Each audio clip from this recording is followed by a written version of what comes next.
Bonjour et bienvenue dans ce nouvel épisode d'Alice te parle. Aujourd'hui, j'ai envie de t'emmener dans un sujet qui est à la fois très présent et encore très mal compris. On va parler des différentes formes de relations non exclusives.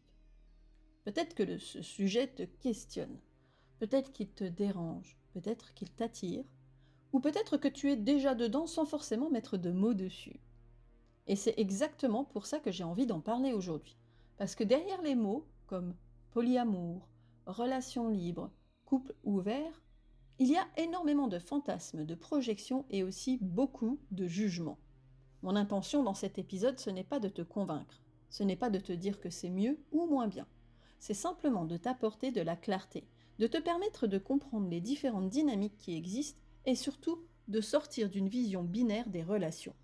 Parce que entre l'exclusivité stricte et le chacun fait ce qu'il veut sans cadre, il existe en réalité toute une palette de possibles. Et chaque personne, chaque relation va trouver son propre équilibre. Comme toujours dans ce podcast, je vais parler de dynamique générale, chaque histoire est unique. Et si tu ressens le besoin d'explorer ta situation personnelle, ça peut se faire en consultation. Sortir du mythe du modèle unique. Quand on parle de relation, on a souvent été élevé avec une seule représentation. Deux personnes exclusives, fidèles, engagées l'une vers l'autre pour une durée indéterminée. Ce modèle, on l'appelle souvent la monogamie exclusive. Et il fonctionne très bien pour certaines personnes. Mais ce qui est intéressant, c'est que beaucoup de personnes vivent autre chose sans forcément oser le nommer. Parce qu'on a intégré que aimer plusieurs personnes, ce n'est pas normal. Désirer ailleurs, c'est mal. Ou que si quelque chose ne rentre pas dans ce cadre, alors c'est forcément un problème. Alors qu'en réalité, les relations humaines sont beaucoup plus complexes que ça. On peut aimer plusieurs personnes, on peut désirer sans aimer, on peut s'attacher différemment selon les liens, et ça ne veut pas dire que la relation est dysfonctionnelle. Ça veut simplement dire qu'elle ne correspond pas au modèle dominant. Qu'est-ce qu'une relation non exclusive ? Quand on parle de relation non exclusive, on parle d'un cadre relationnel dans lequel il est possible d'avoir des liens affectifs, sexuels ou amoureux avec plusieurs personnes, avec l'accord de toutes les personnes concernées. Et ça, c'est vraiment le point central. Le consentement, la transparence, la connaissance du cadre. Parce que sinon, on ne parle pas de relation non exclusive, on parle d'infidélité. La différence, elle est là. Dans la non-exclusivité, on ne cache pas, on construit. On pose des règles, des limites, des espaces. Et ces règles peuvent être très différentes d'une relation à l'autre. Le couple ouvert. Une des formes les plus connues, c'est le couple ouvert. Dans un couple ouvert, le lien principal reste le couple. Il y a souvent une relation centrale, prioritaire, et des ouvertures possibles vers d'autres personnes. Ces ouvertures peuvent être uniquement sexuelles, occasionnelles, encadrées, par exemple, pas d'attachement, pas de répétition, pas de cercle proche. Chaque couple définit ses propres règles. Ce qui est important à comprendre, c'est que le couple ouvert ne remet pas forcément en question l'amour du couple. Il vient plutôt répondre à d'autres besoins, du désir, de la nouveauté, de l'exploration. Je pense à Camille et Léa. Elles sont ensemble depuis 6 ans. Leur relation est stable, profonde, sécurisante. Mais avec le temps, leur sexualité est devenue plus routinière. Pas absente, pas insatisfaisante, mais moins vivante. Elles ont commencé à en parler. Pas dans un conflit, pas dans une crise, mais dans une curiosité. Et petit à petit, elles ont ouvert leur relation sur le plan sexuel, avec un cadre très clair. Uniquement des rencontres ponctuelles. Communication systématique et priorité au couple. Ce qui est intéressant, c'est que ce n'est pas venu casser leur lien. Au contraire, ça a remis du mouvement, du désir et beaucoup de communication. Mais ça fonctionne parce que les règles sont claires, les deux sont d'accord, et surtout, elles continuent à nourrir leur lien principal. Le polyamour. Le polyamour, c'est encore autre chose. Dans le polyamour, on ne parle pas seulement de sexualité. On parle de relations amoureuses multiples. C'est la possibilité d'aimer plusieurs personnes en même temps et de construire des relations avec chacune de ces personnes. Il n'y a pas forcément de hiérarchie. Certaines personnes ont une relation principale, d'autres non. Certaines vivent en constellation relationnelle, d'autres ont des relations indépendantes les unes des autres. Ce qui est fondamental dans le polyamour, c'est l'honnêteté émotionnelle. Parce qu'on ne peut pas gérer plusieurs relations de la même manière qu'une seule. Il y a des émotions multiples, des besoins différents, des temporalités différentes. Et ça demande beaucoup de communication et une bonne connaissance de soi. Je pense à Alex. Alex est en couple avec Sam depuis 4 ans. Et depuis 1 an, Alex est aussi en relation avec Noah. Ce qui est intéressant, c'est que Sam et Noah se connaissent. Pas forcément de manière intime, mais il n'y a pas de secret. Alex ne vit pas ses relations de la même façon.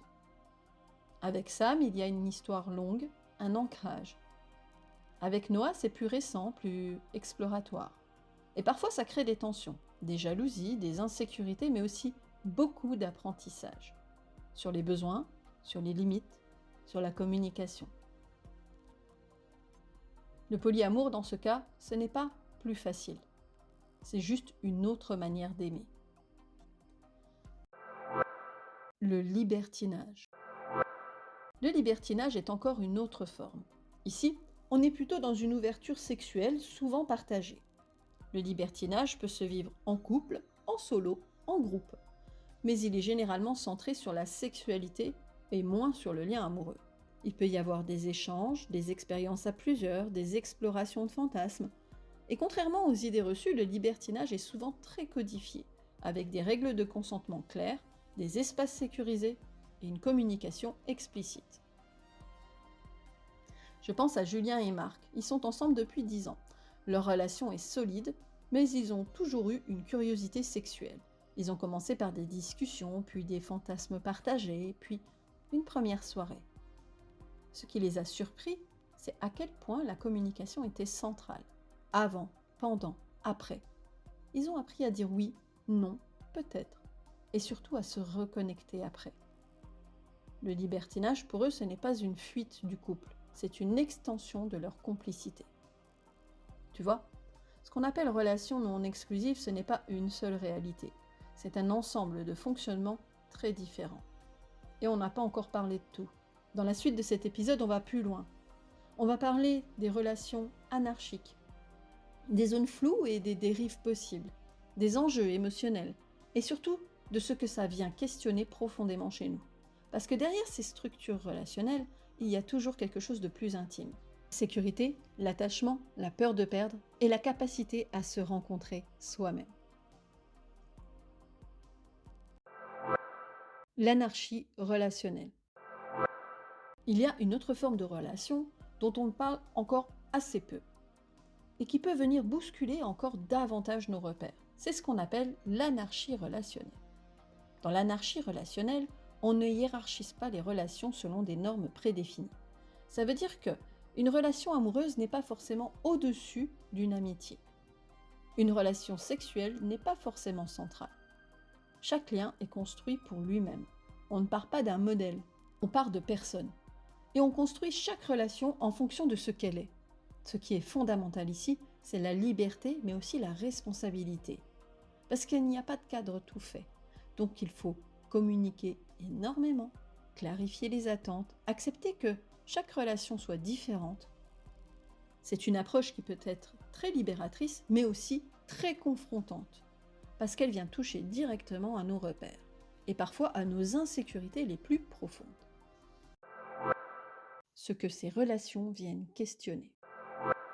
Quand on parle de relations non exclusives, on parle rarement uniquement de structure. On parle surtout d'émotions. Et très souvent, ces formes de relations viennent réveiller des choses très profondes. La jalousie. La jalousie est souvent la première chose qui vient. Et contrairement à ce qu'on pourrait croire, elle n'est pas un problème à éliminer, c'est une émotion, un signal. Quelque chose qui parle de peur de perdre, sentiment d'insécurité, besoin de reconnaissance, manque de confiance en soi ou en l'autre. Dans les relations non exclusives, on ne cherche pas forcément à supprimer la jalousie. On apprend à l'écouter, à la comprendre et à voir ce qu'elle raconte. l'attachement. Ces relations viennent aussi interroger notre manière de nous attacher. Est-ce que j'ai besoin d'exclusivité pour me sentir en sécurité? Est-ce que je peux aimer sans posséder? Est-ce que je peux laisser l'autre être libre sans me sentir menacée? Et il n'y a pas de bonne réponse, mais il y a des fonctionnements différents. La sécurité intérieure. Au fond, ce que ces relations viennent toucher, c'est souvent notre sécurité intérieure. Parce que quand le cadre extérieur est moins rigide, on ne peut plus s'appuyer uniquement sur des règles. On doit s'appuyer sur soi, sur sa capacité à exprimer ses besoins, poser ses limites, se rassurer, communiquer. Et ça, c'est un vrai chemin. Les zones grises et les pièges. Parce que oui, les relations non exclusives peuvent être épanouissantes, mais elles peuvent aussi être utilisées de manière moins saine et c'est important d'en parler. Je veux être libre, mais sans responsabilité. Parfois, la non-exclusivité est utilisée comme une fuite, une manière de ne pas s'engager, de ne pas se positionner, de ne pas affronter certaines émotions. Mais une relation non exclusive, ça ne veut pas dire pas de cadre. Ça veut dire un cadre conscient, construit, assumé. Le déséquilibre de consentement. Il arrive aussi qu'une personne accepte sans être vraiment OK, par peur de perdre l'autre, par envie de faire plaisir, par difficulté à poser ses limites. Et là, on n'est plus dans du consentement libre, on est dans de l'adaptation. Et ça peut créer beaucoup de souffrance.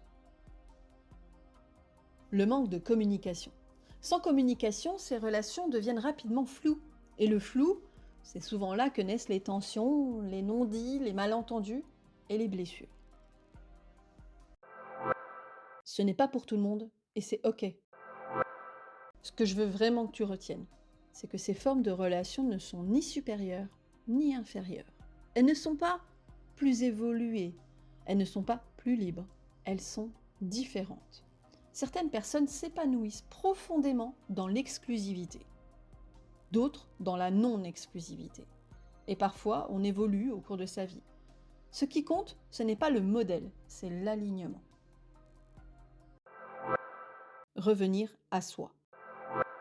Au fond, la vraie question n'est pas quel type de relation est le meilleur, mais plutôt qu'est-ce qui est juste pour moi aujourd'hui. Et ça peut évoluer avec tes expériences, avec tes rencontres, avec ton chemin personnel. Qu'est-ce que je ressens? Qu'est-ce que je désire? Qu'est-ce qui me fait peur? Est-ce que je suis en train de dire oui alors que c'est non? Est-ce que je m'adapte ou est-ce que je choisis? Il faut oser être honnête avec soi, avec l'autre, même quand ce n'est pas confortable. Les relations non exclusives, ce ne sont pas des modèles à suivre. Ce sont des possibilités, des manières différentes de créer du lien, des manières différentes d'aimer, de désirer, de se rencontrer. Et comme toutes les relations, elles demandent du respect, de la communication, du consentement et beaucoup de conscience. Et surtout, elles demandent de ne pas se perdre en chemin. Et si ce sujet résonne en toi, si tu te poses des questions, si tu traverses des doutes ou des ajustements dans ta relation, rappelle-toi que chaque histoire est unique et que tu n'as pas à trouver les réponses seule. Si tu ressens le besoin d'explorer ta situation personnelle, cela peut aussi se faire en consultation au studio Fleur de Lune en présentiel à Héricourt ou en visio depuis partout dans le monde. Merci d'avoir écouté cet épisode des Murmures de Fleur de Lune et je te dis à très bientôt pour un nouvel épisode d'Alice te parle. Prends soin de toi et de ce qui vit en toi.